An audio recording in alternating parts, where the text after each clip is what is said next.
Hello friends, welcome to গল্পের রামধনু। আমি সন্দীপা ফিরে এসেছি আশাপূর্ণা দেবীর লেখা অলয় আদিত্যের ইচ্ছাপত্র রহস্যর দ্বিতীয় অংশ নিয়ে। কলকাতায় বেনেটোলার বাড়িতে আসা পর্যন্তই বিরাট কর্মযজ্ঞ চলছে। হাজারখানেক বাড়িতে গিয়ে গিয়ে বিলি করে আসা, এছাড়াও বাড়িতে পুরোহিত এবং দেশ থেকে আনানো কুলো পুরোহিতের সঙ্গে অনবরত পরামর্শ আর ফর্দ তৈরি। দেখে শুনে প্রলয় বলে না উঠে পারে না, ও বর্দা, এ যে দেখছি রাজস্ব যোগ্য ফাজ্য, যা দিনকাল প্রায় লাখ টাকা খরচ হয়ে যাবে যে। বর্দা গম্ভীরভাবে বলে, সেই খরচটা তো তোকেও করতে হবে না, আমাকেও করতে হবে না। কাকা তার পারলৌকিক কাজের জন্য আলাদা করে 1,00,000 টাকা আমার হেফাজতে রেখেই গেছেন কবে থেকে। হ্যাঁ, সত্যিই লাখ? তা বর্দা, তিনি রেখে গেছেন বলেই কি এক্ষুনি উড়নচণ্ডীর মতো সব ফুরিয়ে ফেলতে হবে? কিছুটা তো ভবিষ্যতে অন্য কাজেও লাগানো যেতে পারে। বর্দা আরও গম্ভীরভাবে বলে, কোন কাজে? আমার শ্রাদ্ধে? ব্যাস, প্রলয়বাবু একদম চুপ। শুধু ঘরের মধ্যে চার ভাইয়ে অস্থির আলোচনা। ওরে বাবা, এ তো বাড়াবাড়ি। তা এইভাবেই দিন এসে যায়। শ্রাদ্ধের আগের দিন অচু আর ভূতু দুই ভাই গঙ্গা স্নান করে এসে দালানে বসে দুজনে দুটো ডাব খাচ্ছে। হঠাৎ সেই সময় এদের সাবেকি বাড়ির দরজায় পেটেন্ট দুটো বৃহৎ লোহার কড়া ঝনঝনিয়ে বেজে ওঠে। না, এ বাড়িতে ডোর বেল নেই, ওই লোহার কড়া। একটা ছোট ছেলে কষ্টে পা উঁচু করে দরজার ছিটকিনিটা খুলে দিয়েই ও বাবা বলে পিছিয়ে পালিয়ে আসে। কি রে, ভয় পেয়ে গেলি নাকি? বলতে বলতে ভেতরে চলে আসেন এক গেরুয়া থান পরা ন্যাড়ামাথা সন্ন্যাসিনী, কাঁধে একটা ঝোলা। ঢুকে আসা মাত্রই অচু চেঁচিয়ে ওঠে, পিস দিদা, আপনি এসে গেছেন? হ্যাঁ, এদের সকলের মধ্যে একমাত্র অচুই ওই নিত্যলীলা দেবীকে চেনে। বাবার সঙ্গে দু একবার হরিদ্বার আশ্রমে গিয়েছিল। পিসদিদা শুনেই অবশ্য বাড়িতে যে যেখানে ছিল ছুটে এসে তার পায়ের কাছে হুমড়ি খেয়ে পড়তে আসে। তিনি বলে ওঠেন, রোয়ে রোয়ে, আগে পায়ের জুতো জোড়াটা খুলি। সন্ন্যাসিনী হলে কি হবে, পায়ে একজোড়া ব্রাউন রঙা কেটস। জুতো জোড়াটা খুলে তিনি হাতে ঝোলানো গঙ্গা জলের বোতল থেকে গঙ্গা জল নিয়ে হাত ধুয়ে সরে এলেন অচুদের কাছে। অচুর তো তখনও হাতের ডাব আছে। বাড়ির ছোট ছেলেপুলেরা ছুটোছুটি করে কেউ একটা জলচৌকি, কেউ একটা টুল, কেউ একটা খুরশি পিড়ে এনে হাজির করে।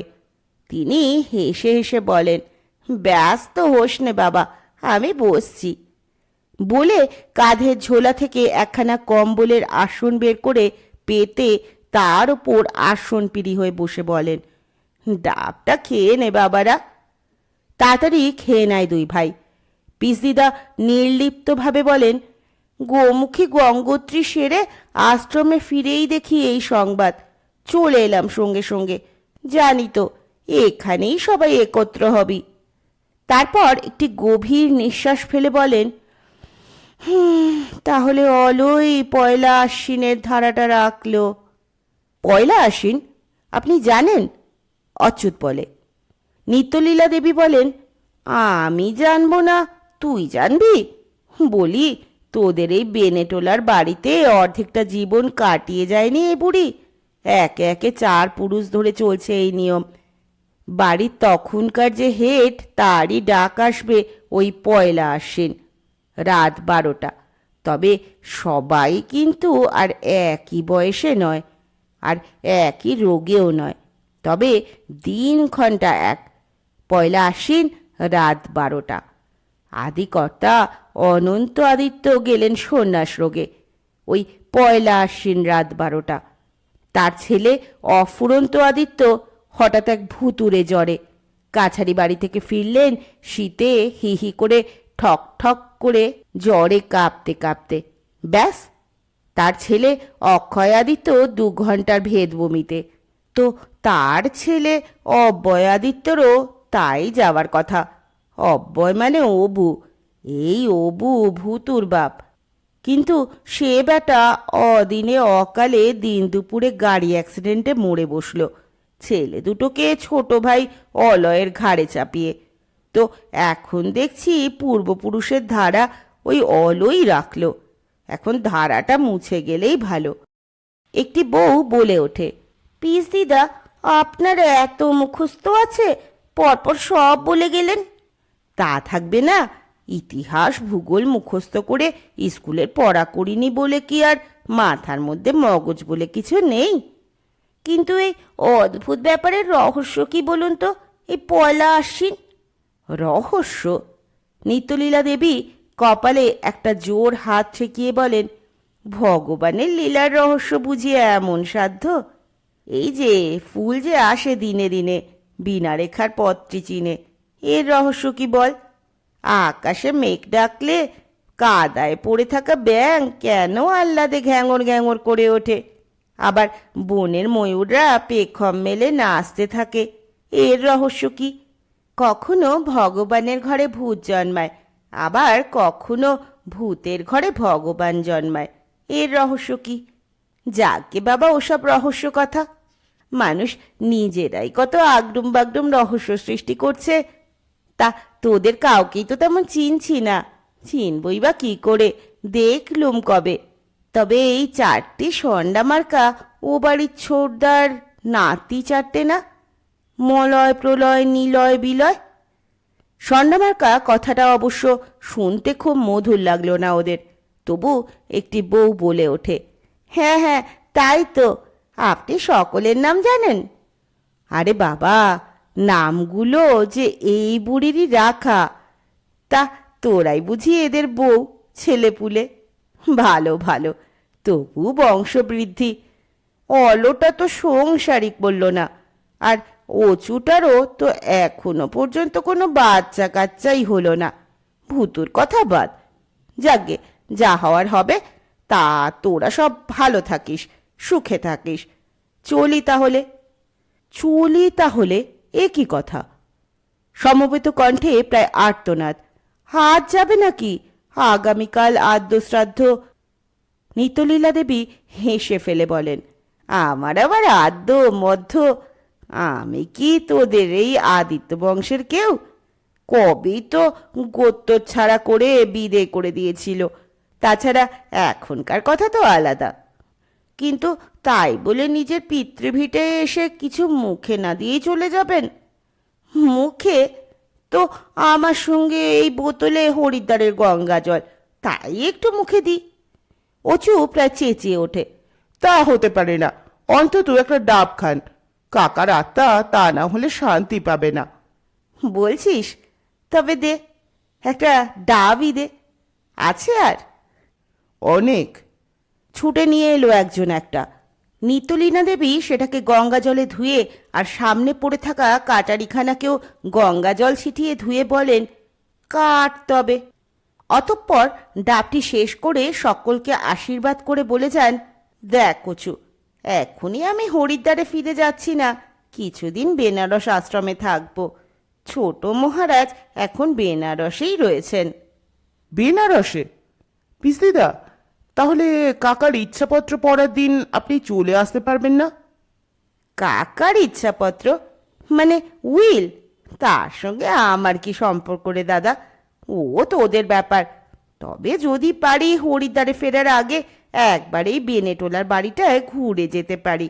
যতই হোক জন্ম ভিটে। তবে যদি পারি। আচ্ছা। আবার গেটসে পা ঢুকিয়ে ঝোলাটাকে বাগিয়ে কাঁধে তুলে নিয়ে গটগট করে চলে যান নিত্যলীলা দেবী, অর্থাৎ অলয় আদিত্যর সেই আশৈশবের খেলার সঙ্গী, বন্ধু, গুরু, উপদেষ্টা, প্রাণের পিসি।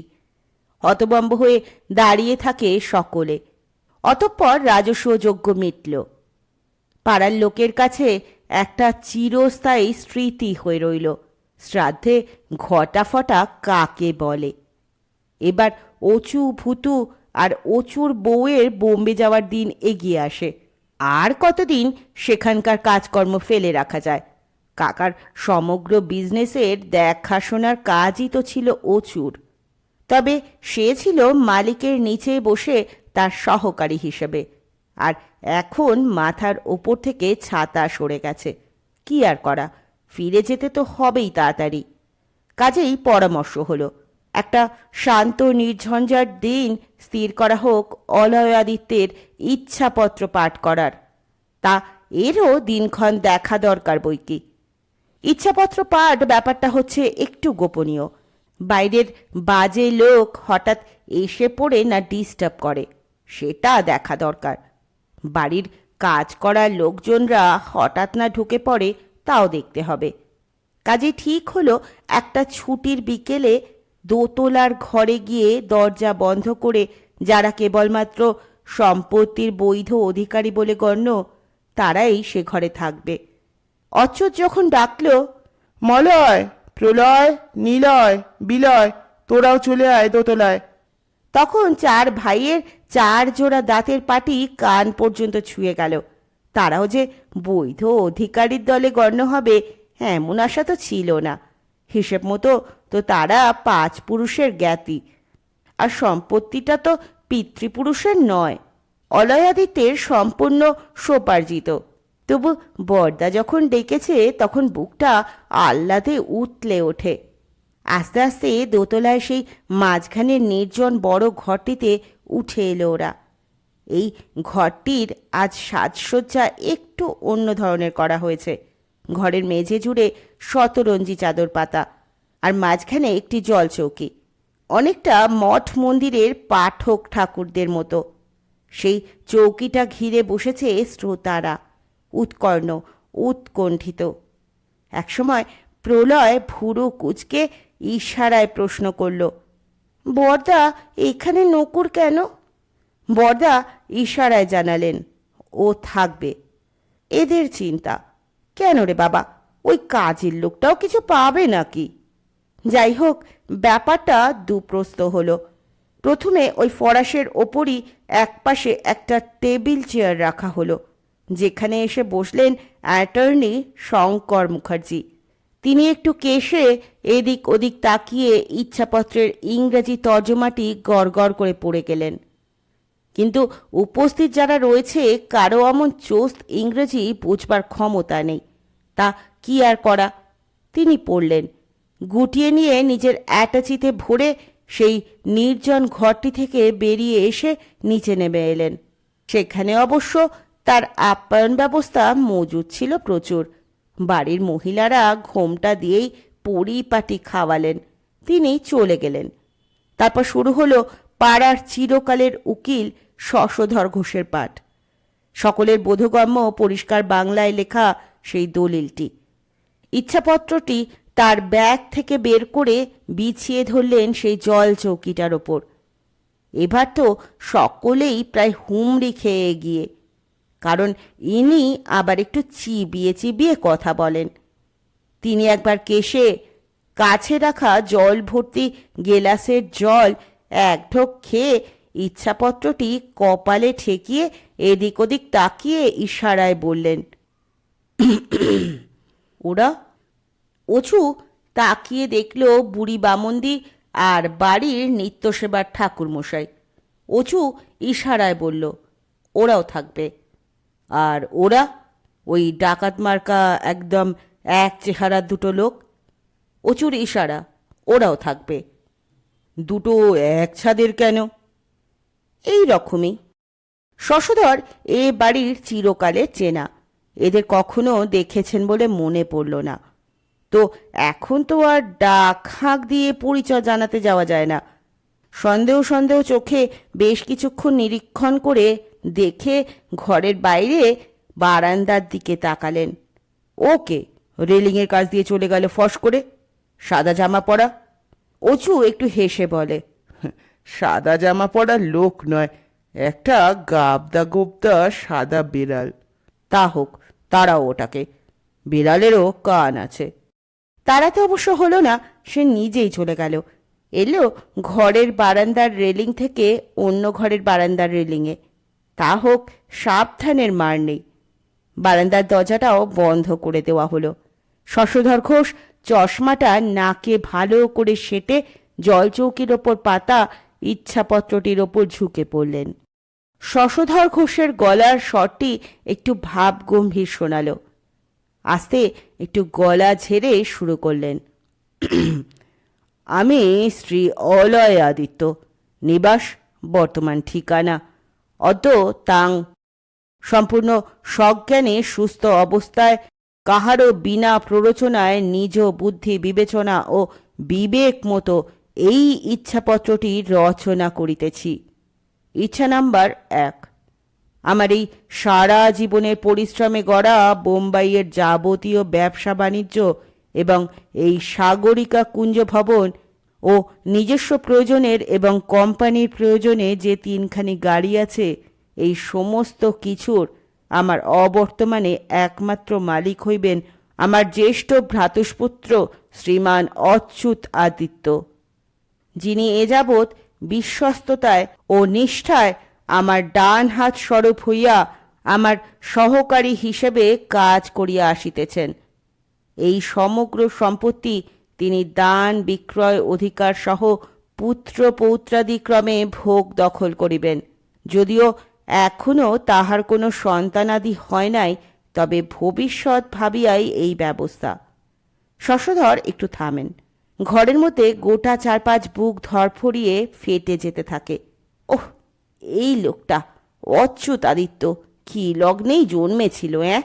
মোফতে একটা সাম্রাজ্যের অধীশ্বর হয়ে গেল। যদিও অলয়ের মৃত্যু ঘটলে অচ্যুতি যে তার সর্বে সর্বার মালিক হবে, এটা অবধারিতই ছিল। এছাড়া আর কি হতে পারে? কিন্তু ভবিষ্যতে পাবে, এটা একটা কথা। এইমাত্র পেয়ে গেল, সেটা আর এক কথা। শশধর একটু নস্যি নিলেন, তারপর আবার পড়তে লাগলেন। তবে শ্রীমান অচ্যুতের ওপর একটি শর্ত আরোপ করা হলো। সে যেন আমার কনিষ্ঠ ভ্রাতুষ্পুত্র শ্রীমান অদ্ভুত আদিত্য ওরফে ভূতু, অচ্যুতের একমাত্র কনিষ্ঠ ভ্রাতা, যাবজ্জীবন সেই ভূতুকে নিজের কাছে আনিয়া রাখিয়া দেখাশোনা করে। জন্মাবধি ঈষৎ জড় বুদ্ধি সম্পন্ন এই ভূতুকে সম্পত্তির অংশ দেওয়ার কোনো অর্থ হয় না, তাই এই ব্যবস্থা করিতেছি। আমি শ্রীমান অচুর ওপর যথেষ্ট বিশ্বাস রাখি, কাজেই জানি সে সানন্দে তাহার কর্তব্য করিবে। অতঃপর ইচ্ছা নম্বর ২। শশধর চারিদিক তাকিয়ে বলেন, আলোটা জেলে দিলে হতো না? তা বলতে পারেন, যদিও বাইরে এখনো আলোয় ভেসে যাচ্ছে, তবে দরজা জানলা বন্ধ, পর্দা ফেলা ঘরের মধ্যে আলো আঁধারি। তাড়াতাড়ি কেউ একটা আলো জেলে দিল, পাখা স্পিডটা একটু বাড়িয়ে দিল। শশধর একটু কাশলেন, কাছে রাখা জলের গ্লাসটা থেকে এক ঢোক জল খেলেন, তারপর আবার পাঠ করতে থাকেন।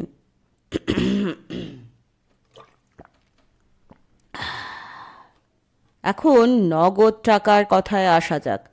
ব্যবসা বাণিজ্য ব্যতীত বোম্বাইয়ের নানা ব্যাংকে ও কলিকাতার ২-১টি ব্যাংকে দীর্ঘমেয়াদী বা স্বল্পমেয়াদী নানাবিধ প্রকল্পে এবং বীমা ইত্যাদিতে যে টাকা মজুত আছে, তাহা কম বেশি ২ কোটি টাকা হইবে। ওই টাকার সম্পূর্ণ অর্ধাংশের অধিকারিণী হইবেন হরিদ্বার গুরুধাম আশ্রমবাসিনী আমার একমাত্র পিসি শ্রীমতী নিত্যলীলা দেবী। তিনি কিন্তু সবটা কি পড়ে উঠতে পারলেন শশধর ঘোষ? কি করে পারবেন, যদি হঠাৎ ঘরের মধ্যে একটা বোমা এসে পড়ে, আর সেই বোমার ধাক্কায় বসে থাকা জনেরা কেউ কেউ ছিটকে উঠে আর্তনাদ করে ওঠে। কি কি ২ কোটি টাকার অর্ধাংশ, মানে ১ কোটি টাকা কে পাবেন? নিত্যলীলা দেবী, ওই ন্যাড়া মাথা গেরুয়া থান পড়া গঙ্গাজল খেকো বুড়িটা। এ কি মামদোবাজি নাকি? ওই বুড়ি ওই টাকাগুলো গুনতে পারবে? করবেটা কি নিয়ে? শশধর ঘোষ চশমাটা নাকে আর একটু সেটে নিয়ে বলেন, দেখো বাপু, প্রথমেই বলে রেখেছি, ইচ্ছাপত্র পাঠের সময় যেন কেউ ডিস্টার্ব না করে। অথচ তোমরা, এটা কি? তোমাদের যা কিছু রিমার্ক পাশ করবার পরে করো, এখন আমায় স্থিরভাবে পড়তে দাও। অতএব ছিটকে ওঠাদের ঝিমিয়ে পড়তে হলো। শশধর আবার উদ্যত হলেন। দ্বিতীয়, 1 কোটি টাকার অর্ধাংশ ব্যয় হইবে নানাবিধ দুস্থ প্রতিষ্ঠান ও মানব কল্যাণ সংঘ কর্তৃক গঠিত প্রতিবন্ধী কল্যাণ সংস্থায়। বাকি অর্ধাংশ নিম্নলিখিতভাবে বন্টন হইবে। 4 আনা পাইবে আমার একান্ত চির বিশ্বস্ত সেবক শ্রী নকুরচন্দ্র মহাপাত্র, এবং বাকি 4 আনা প্রদান করা হইবে আমার পরলোকগত জ্ঞাতি ক্ষুল্লতাত অভয় আদিত্যের পৌত্র শ্রীমান মলয় আদিত্য, প্রলয় আদিত্য, নিলয় আদিত্য ও বিলয় আদিত্যকে। এই ক্ষুল্লতাত মহাশয় শৈশবে বাল্যে আমাকে অতীব স্নেহ করিতেন। আমার বিদ্যাভ্যাসের প্রতি তাহার বিশেষ নজরদারি ছিল। স্কুলে যে প্রতি বছর হ্যান্ডরাইটিংয়ে ফার্স্ট হইতাম, সে কেবলমাত্র ওই ছোট কাকার চেষ্টায় ও নিষ্ঠায়। সে যাক, এইসব স্নেহের ঋণ শোধ হইবার নয়, কেবলমাত্র কৃতজ্ঞতার সঙ্গে স্মরণ করা। এরপর ইচ্ছা নম্বর 3। এখন বলা হইতেছে, বর্তমানে আমার নিজস্ব খাতে খরচ করিবার জন্য 3টি ব্যাংকে যে কারেন্ট অ্যাকাউন্ট আছে, তাহা অনূন্য 1 লক্ষ মতো হইবে। আমার মৃত্যুর পর এই 1 লক্ষ টাকা হইতে 50,000 টাকা ব্যয় করা হইবে আমার 5 পুরুষের ভিটে এই বেনিয়াটোলার জীর্ণ দ্বিতল গৃহখানির সংস্কার সাধনে। তাছাড়া 20,000 টাকা ব্যয় করা হইবে আমাদের বংশের পূর্বপুরুষরা যে শ্মশানঘাটে দাহ হইয়াছেন, সেই কাশীমিত্র ঘাট শ্মশানের কিছুটা সংস্কার সাধনে। আর বাকি 30,000, তাহা হইতে আমাদের চিরদিনের পুরোহিত ঠাকুর শ্রী ভবতারণ ভট্টাচার্য পাইবেন 5,000 টাকা, ও 5,000 পাইবেন আমাদের বাড়ির চিরকালের বামুন্দি ঠাকুরানী শ্রীমতী হরিমতী দেবী। বাকি 20,000, সেই টাকা 10,000 করিয়া পাইবেন আমার যমজ 2 ভাগিনেও শ্রীমান প্রাণগোপাল রায় ও শ্রীমান মনোগোপাল রায়, যদিও এই ভাগিনেওদের সহিত আমার কোনো যোগাযোগ নাই। শৈশবে মাতৃহীন ওই পুত্ররা বাঁকুড়া জেলার কোনো গ্রামে বিমাতার সংসারে পালিত হইয়াছে, শুধু এইটুকুই জানা। তাহাদের নাম দুটি যে এমন নির্ভুল মনে আছে, তাহার কারণ ওই যুগল রত্ন এই বেনিয়াটোলার বাড়িতেই মাত্র কয়েক মিনিটের ব্যবধানে ভূমিষ্ঠ হয়, এবং এইখানেই তাহাদের মুখে ভাত বা নামকরণ হয়। 2টি শিশুকে একই সঙ্গে মুখে ভাত দিবার দায়িত্ব মামা হিসেবে আমার ওপরেই পড়িয়াছিল। মনে আছে, 2টি মুখই একসঙ্গে হা করিয়া মাছের মুড়ো খাইবার জন্য ব্যাকুল হইয়াছিল। অতএব নিতান্তই নিকট আত্মীয়তা সূত্রে আমার সম্পূর্ণ অপরিচিত 2 ভাগিনেওকে উপহার স্বরূপ নগদ 10,000 করিয়া প্রদান করিতেছি। এই ইচ্ছাপত্র সম্পূর্ণ বৈধভাবে রেজিস্ট্রিকৃত ও পাকা দলিল হিসেবে গণ্য হইবে। ইহার আর কোনরূপ রদবদলের প্রশ্ন নাই। সকলে সুখী হোক। স্বাক্ষর শ্রী অলয় আদিত্য। পাশে সাক্ষীদের স্বাক্ষর ও টিপসই। পাঠ শেষ করে শশধর ঘোষ সেটি গুছিয়ে নিয়ে নিজের ব্যাগে ভরে নিয়ে প্রাণ হাঁপানো বন্ধ ঘরখানা থেকে নিচে নেমে এলেন। এ বাড়ির সবই তার জানা। সঙ্গে সঙ্গে নেমে আসে অচু ভুতু নকুর এবং পুরোহিত মশাই ও বামুন্দি। পুরোহিত মশাইয়ের ব্যস্ততা ঠাকুর ঘরে সন্ধ্যারতির সময় হয়ে গেছে বলে, আর বামুন্দির ব্যস্ততা রান্নাঘরের জন্য। অনেকক্ষণ রান্নাঘরকে অনাথ করে রেখে গেছেন। নিচের দালানে এখন টেবিল চেয়ার পাতা এবং শশধর ঘোষের জন্য রাজকীয় চা জলখাবারের ব্যবস্থা প্রস্তুত। শশধর অবশ্য প্রথমে একটু শিহরিত হন। ওরে বাবা, এত! আবার তাড়িয়ে তাড়িয়ে খেতেও থাকেন। ভদ্রলোক খান ভালোই। টেবিলের ধারে অচু দাঁড়িয়ে থাকে খাওয়ার তদারক করতে। শশধর একটু ব্যঙ্গ হাসি হেসে বলেন, ইচ্ছাপত্রের মধ্যে পরিচয় তো পেলাম, তো ওই জগাই মাথায় 2টি এসে হাজির হলেন কি করে?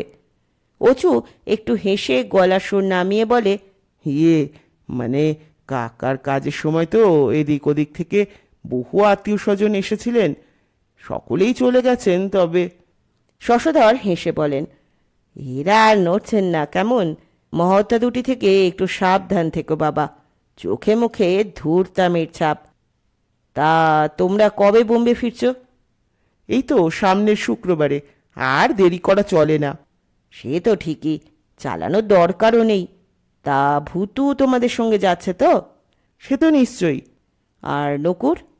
অচু বিনীতভাবে বলে, নকুর আর কটা দিন থাকবে, এই বাড়িটা মেরামতের ব্যাপারে কন্ট্রাক্টর ঠিক করতে। তা বটে, তবে ওকেও একটু সাবধানে থাকতে বলো। অচু হাসে, ওর জন্য ভাবনা নেই। তা সত্যি, এক্সপার্ট ছেলে। তবু সে যাক, তোমাদের যাওয়ার আগে আর একবার দেখা হবে নিশ্চয়ই। সে তো নিশ্চয়ই। শশধর ঘোষ এদের চিরকালীন পারিবারিক বন্ধু, হিতৈষী। উনি উঠে চলে যাওয়ার সঙ্গে সঙ্গে অচু রাস্তা পর্যন্ত এগিয়ে দিতে আসে। আসলে কিছু তো দেও আছে। উইল পাঠেরও তো একটা পারিশ্রমিক থাকে, সেটা অ্যাটর্নি শঙ্কর মুখার্জিকে সহজেই দেওয়া গেছে, কিন্তু ইনি তো আপনজনের মতো, তাই সোজাসুজি ফি দেওয়া যায় না। তাই অচু ওর সঙ্গে বেরিয়ে এসে একটু ইতস্তত করে দুখানা 100 টাকার নোট বাড়িয়ে ধরে বলে, ইয়ে, আপনার গাড়ি ভাড়াটা। গাড়ি ভাড়া? হেসে ফেললেন শশধর। বাড়ি তো এই গলিটা পার করে বড় রাস্তায় পড়লেই। তা যাক, দিচ্ছ যখন নি। টাকা মা লক্ষ্মী, হাতের লক্ষ্মীকে দূরে ঠেলতে নেই বলে নোট দুটো পাঠ করে বুক পকেটে রেখে হাস্যবদনে গটগটিয়ে গলি পার হয়ে যান। এরপর অচু একটু শান্তি পেতে নিজের ঘরে এসে বসে। এখানে নিজের ঘর বলতে আর কি, তবে একতলার ওই গলির ধারে যে ঘরটায় ভূতু থাকে তার পাশের একটা ঘরই অচু সুনিতা নিজেদের বলে বেছে নিয়েছে। ঘরটার একটা মস্ত সুবিধে, গলি হলেও রাস্তার ধারে মোটা মোটা লোহার গড়ার দেওয়া মস্ত মস্ত দুটো জানলা আছে। সেখানে এসে বসলেই রাস্তার লোক চলাচল, রিকশার ঠুনঠুন, ফেরিওয়ালার হাঁক ইত্যাদি শুনতে পাওয়া যায়। এক কথায় চলমান জীবনের একটি ছবি চোখে পড়ে, যেটা দোতলার ঘরগুলোয় নেই। দোতলাটা যেন নিরেট পাথুরে। ছোট বড়ই খান আষ্টে ঘর আছে দোতলায়, সেগুলোই অধিকার করে ছেলে মেয়ে নিয়ে সুখে সংসার করছে মলয় প্রলয় নিলয় বিলয় চার ভাই। তাদের অত চলমান জীবনের ছবি দেখার জন্য মাথা ব্যথা নেই। তবে এখন আপাতত তাদের একতলায় দুটি গেস্ট। বড় দালানে ক্যাম্প খাট বিছিয়ে তারা তাদের দীর্ঘ দেহ বিছিয়ে মনের আনন্দে কাটাচ্ছে। তবে আজ ইচ্ছাপত্র পাঠের পর তাদের ভিন্ন মূর্তি অবশ্য ছটি গাট্টা গোট্টা জোয়ানের। সবাই নিচে নেমে গেলেও তারা যায়নি, বরং ঘরের ছিটকিনিগুলো আরও শক্ত করে বন্ধ করে ঘরের মধ্যে দাপিয়ে বেড়াচ্ছে। এটা কি দানের ছলে রীতিমতো অপমান না? হতভাগা একটা ভৃত্য নকুর মহাপাত্র, সে একা 4 আনার অধিকারী হলো, আর এরা নিজের লোকেরা 4 জনে 1 আনা করে। এ তো জুতো মেরে গরুদান। ওদিকে জগাই মাধাই একসঙ্গে ঘোঁত ঘোঁত করে ওঠে, তোমরা তো তবু দুঃসম্পর্কে জ্ঞাতি, কিন্তু আমরা নিজের ভাগ্নে, নিজের মায়ের পেটের বোনের ছেলে, আমাদের সঙ্গে কি ব্যবহার!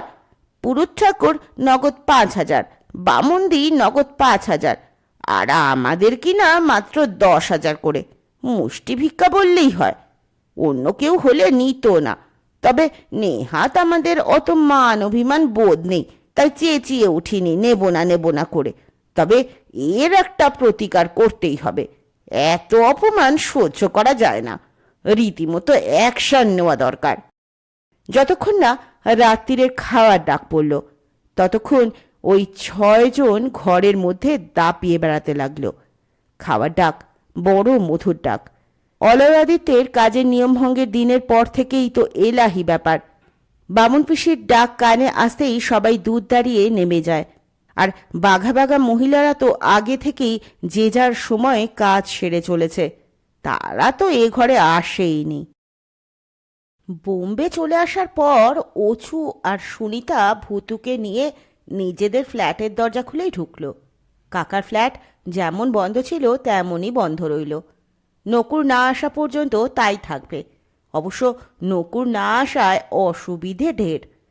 তবে কি আর করা যাবে, তাকে যখন একটা কাজের ভার দিয়ে কলকাতায় রাখা হলো কিছুদিনের জন্য। যাই হোক, ফ্ল্যাটে ঢুকে ঝাড়া পোছা স্নান ইত্যাদির পর কাছেই একটা গুজরাটি হোটেলে ফোন করায় তারা খানিক পরেই তিনজনের রাতের খাবার সাপ্লাই দিয়ে গেল। অবশ্য উপকরণ সামান্যই, এরা এই ধরনের খাদ্যেই অভ্যস্ত। তবে অলয় মাঝে মাঝে নকুরকে অর্ডার করতেন, এই নকুর, আজ দিশি রান্না খাওয়াতে হবে, যেমন শাকের ঘন্ট কি আলু পোস্ত কিংবা ধোকার ডালনা। মাঝে মধ্যে এই খাওয়াটাও ছিল প্রায় উৎসব তুল্য। কিন্তু কলকাতার বাড়িতে গিয়ে কিছুদিন থেকে এসে এরা যেন নানা রকম খেয়ে বিপন্ন হয়ে পড়েছিল। বাধ্য হয়ে খেতেই হতো। আজ যেন বাঁচল। খাওয়ার পর শুয়ে পড়ল অচুরা নিজেদের ঘরে, আর ঠিক পাশের ঘরটাতেই ভূতু নিজস্ব খাটে। দু ঘরের মাঝখানের দরজায় মোটা পর্দা ফেলা। একটুক্ষণ শোয়ার পর ভূতু হঠাৎ জেগে ওঠে, দাদা। অচু তাড়াতাড়ি চলে এসে বলে, কি রে? দাদা, আমার বড় ভয় করছে। ভয় করছে? একা শুতে? ধ্যাত, একা শুতে আবার কি? ওখানে কি আমি একা শুই না? কথাটা তো সত্যি। ভূতু তো নিচের ওর সেই গলির ধারের ঘরটিতে বরাবর একাই শোয়। তার বামুন মাসি, যার ভূতু অন্ত প্রাণ, তিনি স্বেচ্ছায় ভূতুর ঘরের বাইরে সামনের দালানে মাদুর বিছিয়ে শুয়ে থাকেন। বারণ করলেও শোনেন না, বলেন, এখানে আমি ভালো থাকি। এছাড়াও ওই বৃহৎ একতলাটার খাঁ খাঁ করা অবস্থায় তো কেউ থাকে না। তাই বামুন মাসি সদরের সামনের শক্ত চলন ঘরটাতে এনে শোয়ান তার মেয়ে, জামাই, নাতি, পুতি, এমনকি তাদের বস্তির আরও 2-5 জনকে। এতে সুবিধে উভয় পক্ষেরই। তারা যদিও আগলদার হিসেবে শুতে এলো, তেমনি খোলামেলা হাওয়াদার জায়গাটায় শুয়ে বাঁচল তো। এই শোয়ার সূত্রেই সকালবেলা বামুন মাসির জামাই এদের সকালের মাছ তরকারির বাজারটা করে দিয়ে যায়। এরা বাবুরা তো নড়ে বসতেও ভালোবাসেন না। এই সূত্রেই বামুন মাসির নাতিপুতি কটাকেও এরা খিদমতগারি করিয়ে নেয়। এই সিগারেট নিয়ে আয়, এই ছাঁচি পানের খিলি নিয়ে আয়, এই বরফ নিয়ে আয়, এই অমুক দোকানের খাবার কিনে নিয়ে আয়। আবার বামুন মাসির মেয়ে নাতনি কটাও তাদের মা দিদিমার সাহায্য করতে রান্নাঘরেও সমানে খাটাখাটনি করে। বলতে গেলে এরা যেন এই বাবুদের প্রজা পরিবারের মতো। তা সবই তো নিচের তলার ব্যাপার, কাজেই ভূতুর একাকিত্ব বোধ হওয়ার কথা নয়। অতএব অচু বলে, তবে ভয়টা কিসের রে? দাদা, আমার মনে হচ্ছে ওরা যেন কিসব ষড়যন্ত্র করছে, কিসব রহস্য জাল ফাজছে। অচু হেসে উঠে বলে, কারা রে? ভূতু হঠাৎ বিছানার ওপর উঠে বসে আঙুল তুলে দেখায়, ওই 4 মোটকা আর 2 ভোঁতকা 6 জন, যারা খুব খায়, সকাল থেকে রাত পর্যন্ত শুধু খায়। দাদা গো, তুমি 100 জন্ম ধরেও অত খাবারের নামও শোনোনি, শুনবে তবে? ভূতু হঠাৎ যেন বীর বিক্রমে তেড়ে উঠে বসে বলে, শুনবে ওরা কত রকম খায়? শুনে যাও। ভাত, রুটি, খিচুড়ি, পোলাও, পায়েস, কচুরি, সিঙ্গারা, নিমকি, জিলিপি, লুচি, পরোটা, ডালপুরি, রাধাবল্লভী না কি যেন। তাছাড়া হাড়ুর দোকানের বেগুনি, ফুলুরি, আলুর চপ, বংশীর দোকানের পাঠার ঘুগনি, ঝালমুড়ি, পাঠার না হাতি, ধেরেই দূরের ঘুগনি, তাই খায় পাতা চেটে চেটে। খাচ্ছে তো খাচ্ছে, রাত্রির পর্যন্ত খেয়েই চলেছে। মালাই বরফ, কুলফি। অচু শুনতে শুনতে হেসে ফেলে বলে, ওরে বাবা, বাস বাস, আর শুনতে পাচ্ছি না। এত মুখস্থ রেখেছিস তুই? ও দাদা, আরও আছে, সব মনে পড়ছে না, খেয়ে খেয়ে পেট ফাটিয়ে ফেলছে। আরও আছে? হেসে ঘর ফাটায় অচু। শুনে সুনিতা উঠে না এসে পারে না, বলে, হঠাৎ রাত দুপুরে দুই ভাইয়ে এত অট্টহাস্য কিসের?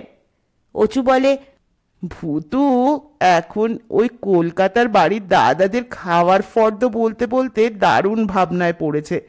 ওরা খেয়ে খেয়ে যদি পেট ফাটিয়ে ফেলে। ভূতু বলে ওঠে, সত্যি গো বৌদি, ওরা এত খায় আমার ভাবনা হয়, যদি সত্যিই কোনোদিন পেটটা ফেটে যায় তাহলে কে সেলাই করবে, ডাক্তার না দর্জি? শুনে সুনিতাও হেসে লুটোপুটি খেয়ে বলে, ওরে বাবা, সে ভাবনা ওরা বুঝবে, তুমি এখন ঘুমো, অনেক রাত হয়ে গেছে। তা শুয়েই পড়ে ছেলেটা, আর ঘুমিয়েও পড়ে। সুনিতা এ ঘরে এসে বলে, আহা, একটা কথা আমি ভাবছি, কাকা কি করে ওই বুদ্ধিহীন ছেলেটাকে একা কলকাতায় রেখে দিয়েছিলেন? অচু বলে, সে কথা আমি জিজ্ঞেস করেছিলাম কাকাকে, তো বলেছিলেন, দেখ অচু, ছেলেটা বরাবর ঠাকুর ঠাকুর পুজো পাঠ নিয়ে থাকে, তাছাড়া নিজে চিরকালের চেনা পরিবেশ থেকে নিয়ে চলে এলে স্বস্তি পাবে না, যেন জলের মাছ ডাঙায় পড়া অবস্থা হবে। তবে এখনকার পরিস্থিতি অবশ্য আলাদা। কদিন পরে নকুর ফিরে আসে, আর এসে একেবারে হই হই রই রই। ও বর্দা বাবু গো, আপনাদের ওই বেনে পুকুরের বাড়িখানার যা হাল ফিরেছে দেখে পাড়ার লোকেদের চোখ টেরা হয়ে যাচ্ছে, যেন বুড়ির শরীরে নবযৌবন। দরজা জানলায় নতুন সবুজ রং, দেওয়ালের রং গোলাপি, এমনকি ভাঙা ঝকঝকে সদর দরজাটাও পর্যন্ত ঝাঁ চকচকে। তবে বর্দা বাবু গো, ওই যে একজোড়া যুগলমানিক, তেনারা আর নড়ছেন না। একখানা দিব্যি মস্ত ঘর দখল করে দুই ভাই গেড়ে বসে আছেন, নড়বেন বলে মনে হয় না। আবার লোককে শুনিয়ে শুনিয়ে বলে কি, আমরা তো ভাগ না, এটা আমাদের খোদ মামার বাড়ি, আমাদের এখানে একটা ঘরে বাস করার অধিকার নেই। কেউ বলছে না এ কথা, তবু বলছে। যাক বাবা, বাড়িখানা দেখে এখন বোধহয় কর্তাবাবুর আত্মা শান্তি পাবেন। পিতৃপুরুষের ভিটে, পিতৃপুরুষের ভিটে বলে অস্থির হতেন। তারপরেই হঠাৎ ডুকরে উঠে বলে, ও বর্দা বাবু গো, কর্তার ঘরখানা এখন খুলবো কেমন করে গো?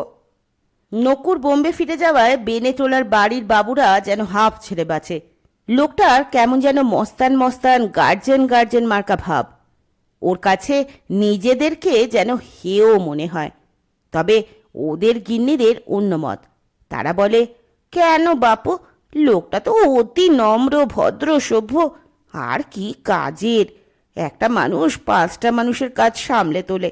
এই যে বাড়িতে মিস্ত্রি লাগালো, কত দিকে কত কাজ, সবই তো নকুর সামলেছে।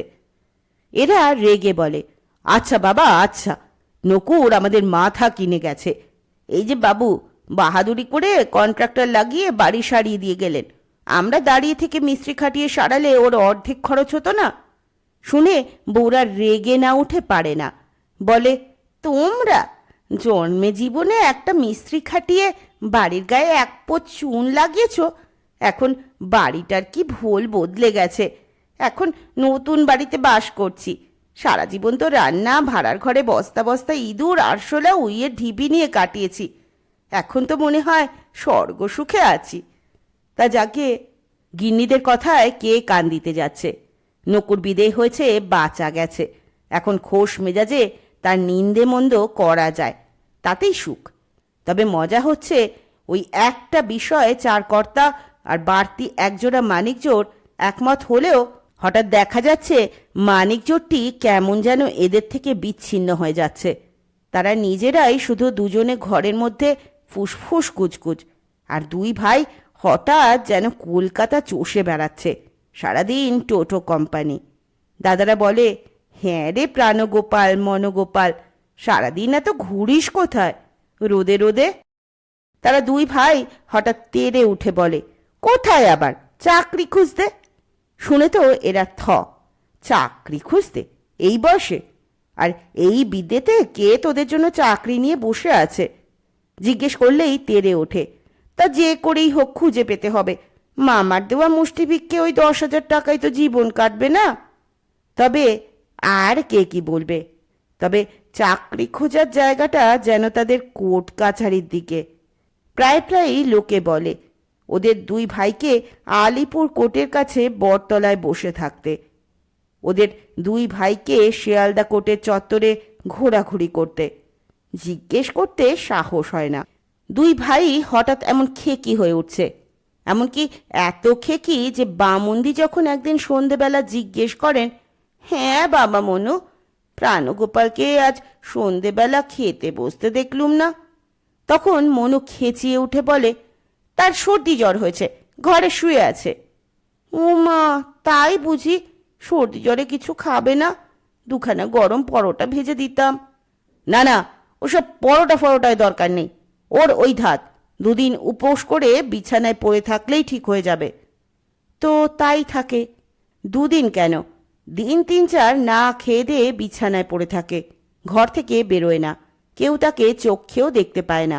অবশেষে 3-4 পরে আবার উঠে ঘোরাঘুরি করতে দেখা গেল প্রাণগোপালকে। তবে আশ্চর্য, চেহারায় না জ্বরের না উপোসের ছাপ, দিব্যি তাজা। তা ওই বোধ হয় ওর ধাত। তবে একটা জিনিস দেখা গেল, সারাদিন চাকরি খুঁজে বেড়ানোটা যেন কমেছে। দুই ভাই সর্বদা ঘরের মধ্যে। আর কি যেন পরামর্শ। টুম্পার খেলাঘরের সংসারে নেই হেন জিনিস নেই। যখন যেখানে কিছু কুড়িয়ে পায়, রাংতা, সোনালি ফিতে, এটা সেটা সব এনে সংসার ভরায়। তবে একটা বিশেষ প্রিয় জিনিস আছে, সেটা হচ্ছে ট্রাম বাসের টিকিট। একটা মুছে পড়া টিনের কৌটোর মধ্যে সে টিকিট জমায়। যদিও এ বাড়িতে কে আর কত বাসে ট্রামে চড়ে, সবাই তো কুড়ের বাদশা। তবে সম্প্রতি প্রাণগোপাল মনোগোপালের চাকরি খুঁজে বেড়াবার দৌলতে বেশ কিছু টিকিট জমেছে টুম্পার। টুম্পার তো ভয় ডরের বালাই নেই। যখনই সুবিধে পায় তার কাকুদের পকেট হাটকে টিকিট উদ্ধার করে আনে। আজ টুম্পা মনের আনন্দে তার টিকিটের সংগ্রহশালাটি বিছানায় বিছিয়ে গুনছিল।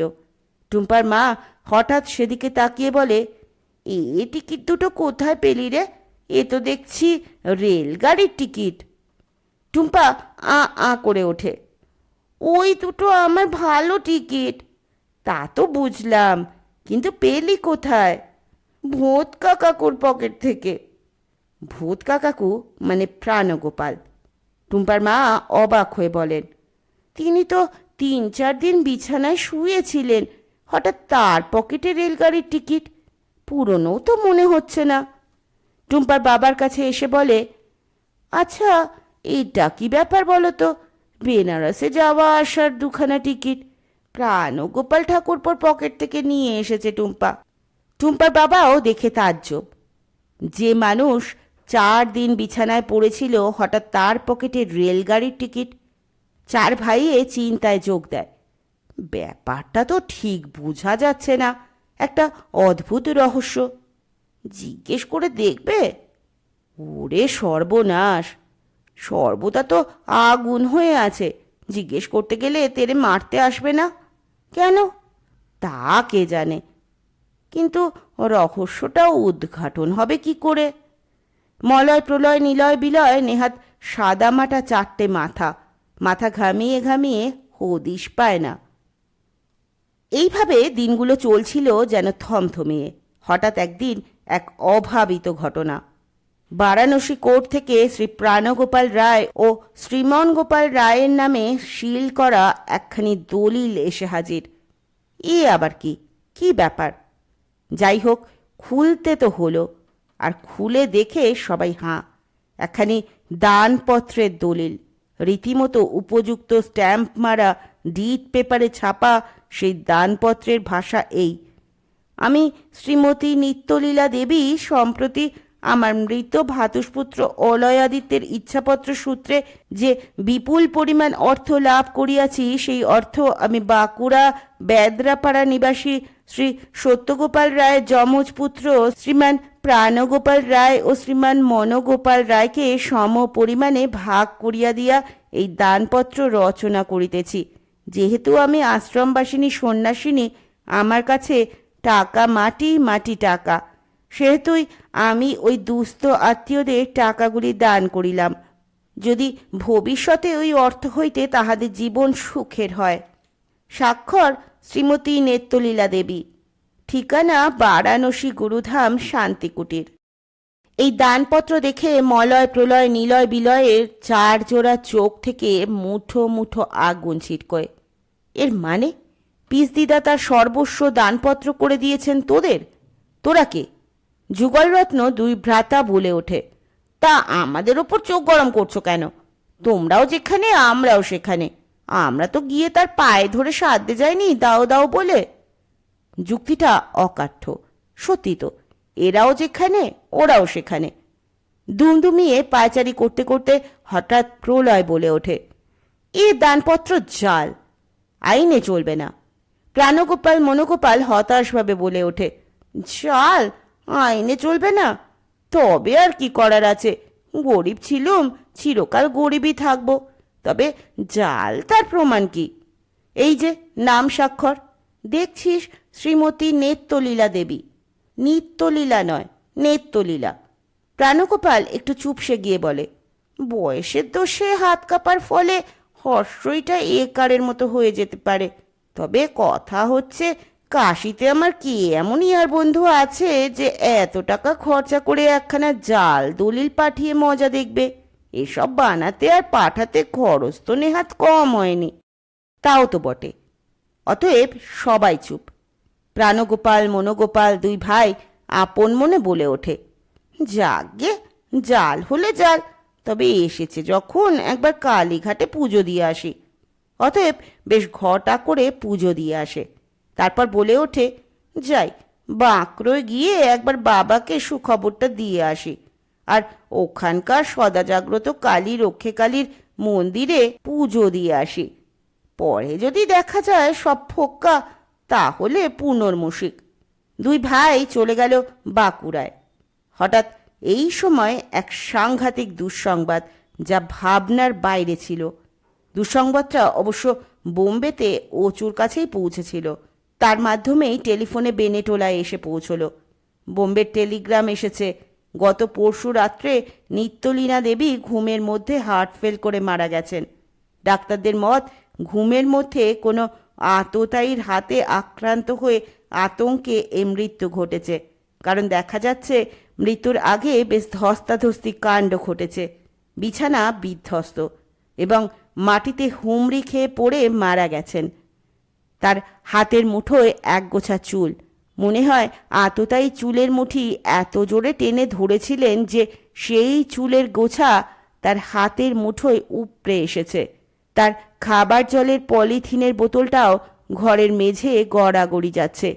এই ভয়ঙ্কর খবরে বোম্বে বেনেটোলায় দু জায়গাতেই গভীর শোকের ছায়া নেমে আসে।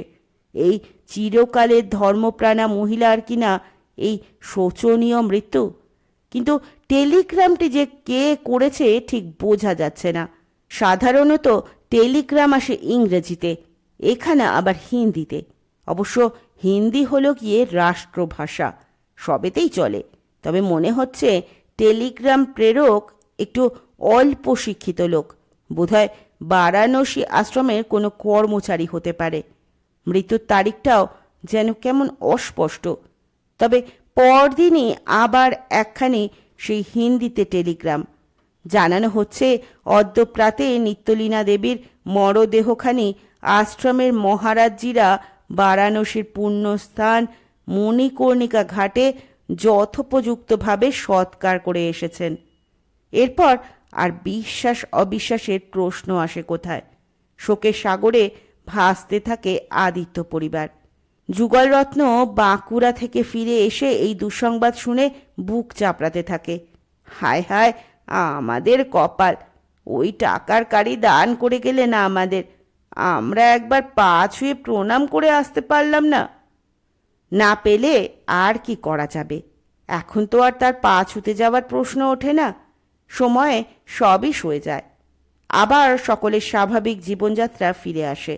বম্বেতে অচু ভুতু সুনিতা নকুরের যেমন দিন চলছে তাই চলতে থাকে, আর বেনেটোলার বাড়িতে আবার খাওয়া মাখার ঘটা চলতে থাকে।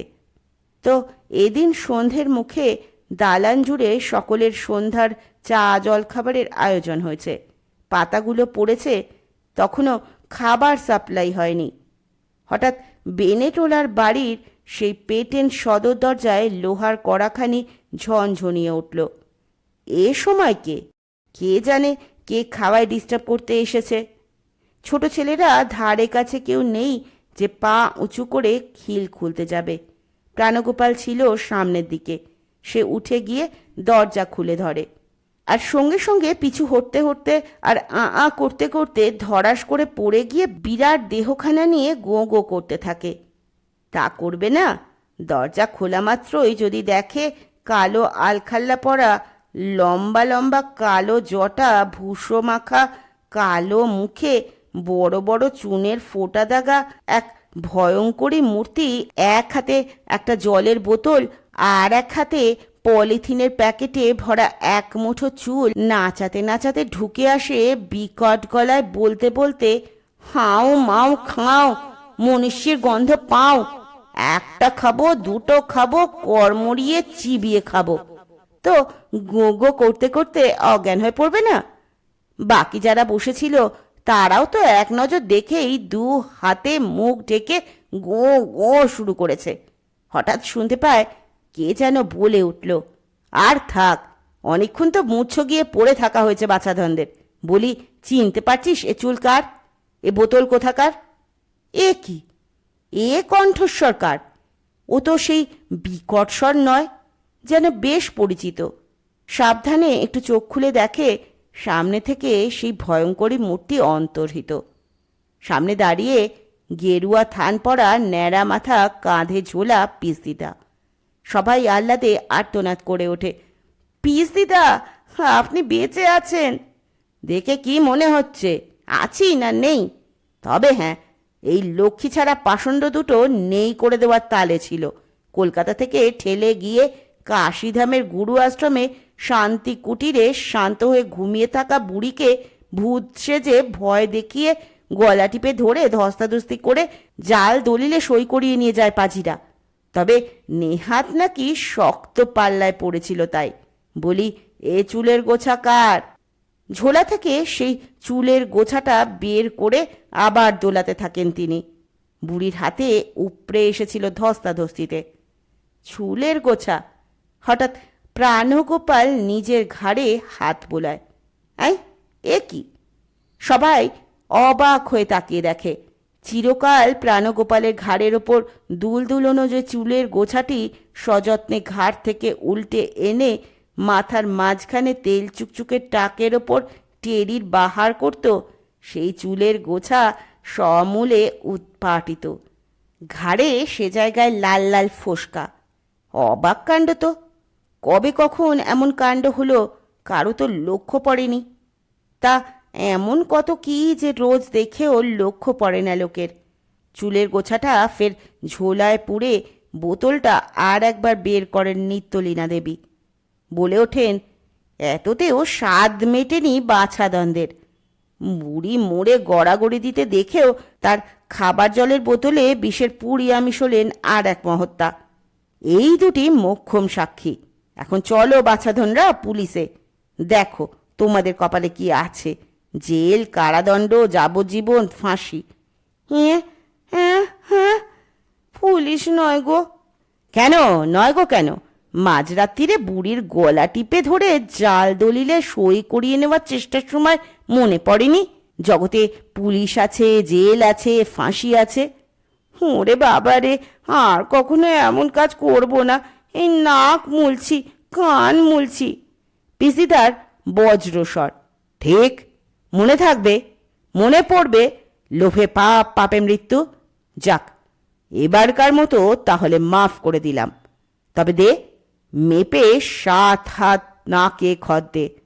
বলে মাত্র দুই জোয়ান উপুর হয়ে পড়ে নাকে খত দিতে থাকে। ঘষতে ঘষতে নাকের ডগায় রক্ত ফুটে ওঠে। এই পুরনো বাড়ির আর সব নতুন হয়ে গেলেও ওই দালানের মেঝেটা সাবেকি কাদা খোঁচা এবড়ো খেবড়োই আছে। নাকের অবস্থা দেখে নিত্যলীনা দেবী দয়ার গলায় বললেন, থাক থাক, হয়েছে। জন্মের শোধ নাকের ডগায় ঘাটা পড়ে রইল। আশিতে মুখ দেখতে গেলেই মনে পড়বে। যাক, একের পাপে অন্যের দণ্ড। তোরা সব খেতে বসেছিলি বাছারা, নে নে খেয়ে নে, ভালো করে খা। ওই লক্ষ্মী ছাড়া দুটো গিলতে বসুক। চলি। চলি? হ্যাঁ, এক্ষুনি চলি? তা চলবো না তো কি থাকতে এসেছি? এসেছিলাম একবার পাষণ্ড পাতকি দুটোকে শিক্ষা দিতে বলে কাঁধের ঝোলা কাঁধে তুলে ব্রাউন রঙা কেটস জোড়ায় পা ঢুকিয়ে চলে যান গটগটিয়ে। খোলা দরজাটার দিকে সকলে হতবম্ব হাঁ হয়ে তাকিয়ে থাকে যতক্ষণ দেখা যায়। কারো খেয়াল হয় না সেই সারি সারি সাজানো পাতে ততক্ষণে ফুলকো লুচি আর বেগুন ভাজা সাপ্লাই হয়েছে। এ কি ঘটল, সত্যি না স্বপ্ন? কিন্তু লুচি বেগুন ভাজাগুলো তো স্বপ্ন বলে মনে হচ্ছে না। সুখময় ভুর ভুর গন্ধটি তো নাকে আসছে। এবার আর খবরটা বোম্বে থেকে বেনেটোলায় নয়, বেনেটোলা থেকে বোম্বের। এখান থেকে টেলিফোন যায় পিসদিদার মৃত্যু সংবাদটা মিথ্যে, তিনি জলজ্যান্ত বেঁচে আছেন এবং নিজে এসে একদিন দেখা করে গেছেন। শুনে সাগরিকা কুঞ্জে আহ্লাদের বান বয়, আর সঙ্গে সঙ্গেই অচু বারাণসী গুরুধাম শান্তি কুটিরে এসে হাজির হয়। পিস্তিদা, এর মানে? মানে বোঝাতে গেলে মহাভারত ভাই। কিন্তু ভেবে পাচ্ছি না, হঠাৎ ওই মিথ্যে মৃত্যু সংবাদটা পাঠালো কে? পিসদিদা একটু হেসে বলেন, ভেবে পাচ্ছিস না? তাহলে বলি, পাঠিয়েছিল এই বুড়ি। হ্যাঁ, সে কি কারণ? কারণ বলতে গেলে অনেক কথা, তবে এইটুকু বলেনি, ওই মিথ্যে সংবাদটি বুদ্ধি করে যথাসময়ে পাঠিয়ে মায় বুড়িকে একেবারে মণিকর্ণিকা ঘাটে সৎকার করিয়ে বিরোধী পক্ষকে নিশ্চিন্ত করে ফেলায়। তোদের আর সত্যি মৃত্যু সংবাদটা শুনতে হলো না, তারা ভেবে নিল অ্যাকশন সাকসেসফুল। তবে ইংরেজি বিদ্যে তো নেই, তাই হিন্দিতে টেলিগ্রাম।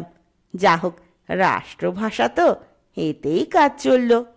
তবু অচুর মাথা থেকে ধাঁধা যাবে না, তাই নিত্যলীনা দেবীর হাসি হাসি মুখের দিকে হাঁ করে তাকিয়ে থাকে। নিত্যলীনা দেবী বলেন, ধাঁধা লাগছে কেমন? ধাঁধার উত্তর পাবি পরে, যখন তুই মানিক জোড়ের কীর্তিকলাপের সব খবর পাবি। পাবি তো, তবে আজ তুই এসে গেছিস খুব ভালো হলো। ভাবছিলাম কালই হরিদ্বার আশ্রমে চলে যাব, বড় মহারাজের সঙ্গে একটু পরামর্শ করতে।